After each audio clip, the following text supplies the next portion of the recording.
రాజకీయాలు ఉండడం కానీ ఇవన్నీ చూస్తూ వస్తే మీకు ఇంత టైం ఎందుకు పట్టిందంటే?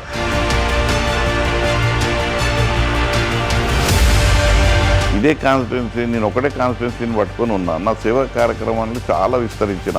అదే కొత్త నగరంలో అయితే ఈ కాన్స్టిట్యున్సీ లేకుండా ఇంకో కాన్స్టిట్యున్సీ అడిగేవాడిని. 30 సంవత్సరాలు నిరంతరం అరుపెరగని పోరాటం చేసి చివరికి ప్రజాక్షేత్రంలో ప్రత్యక్ష ఎన్నికల్లో అవకాశం దక్కించుకున్నారని చెప్తే బాగుంటుంది.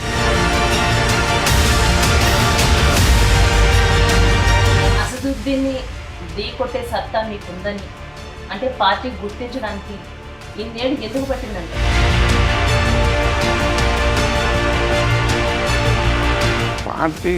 మనం పార్టీని ప్రశ్నించలేం. పార్టీ సరైన సమయం అప్పుడు సరైన నిర్ణయం తీసుకుంటుంది. గతాన్ని గుర్తు చేసుకునే బదులు ఇప్పుడు ప్రస్తుతం నాకు ఇచ్చిన టికెట్పై నేను ఫోకస్ పెడితే బాగుంటుంది. పాత బస్తీ అంటేనే ఎంఐఎం అడ్డా అంటారు.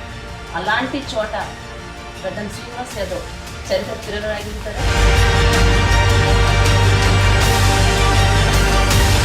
రాజకీయాల్లో ఎవరికి ఎవరు అడ్డా కాదు. ఎంఐఎం అడ్డాలు ఏముంటాయి? అడ్డాలు ఏముండయి. ఈ గడ్డానికి అడ్డం అస్సలే ఉండదు. అసదుద్దీన్ ఓవైసీ ఎందుకు చెప్తున్నా అంటే 4 పర్యాయాలు ఆయన ఎంపీ అయ్యిండు. వారితో నాకు పోటీ ఉంటుంది. కానీ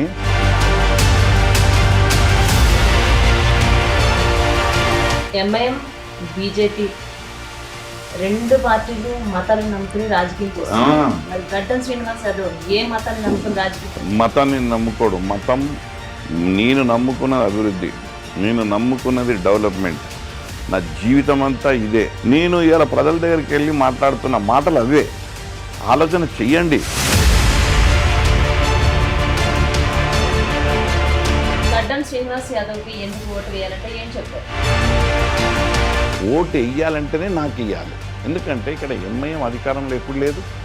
అవకాశం వాళ్ళకు సంక్షేమాలు అందించే అవకాశం రాలేదు. బీజేపీ అధికారంలో ఎప్పుడు లేదు. వాళ్లకు సంక్షేమాలు అందించే అవకాశం రాలేదు. అభివృద్ధి బాటలో మా కేసీఆర్ అందరినీ నడిపించిందని అంటలేను.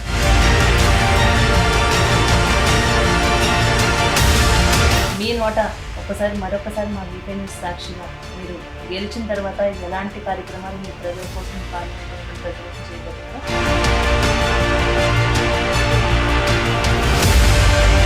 ఇక్కడ ఉన్న సమస్యల పట్ల పోరాడి ఆ సమస్యలు లేకుండా చేస్తా.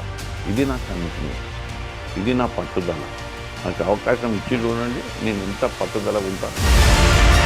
పుస్తకాలు నేను చదవలేదు, జీవితాన్ని చదివినా కాబట్టి వారి బతుకును చూస్తుంటే కళ్ళకు నీళ్ళు వస్తాయి.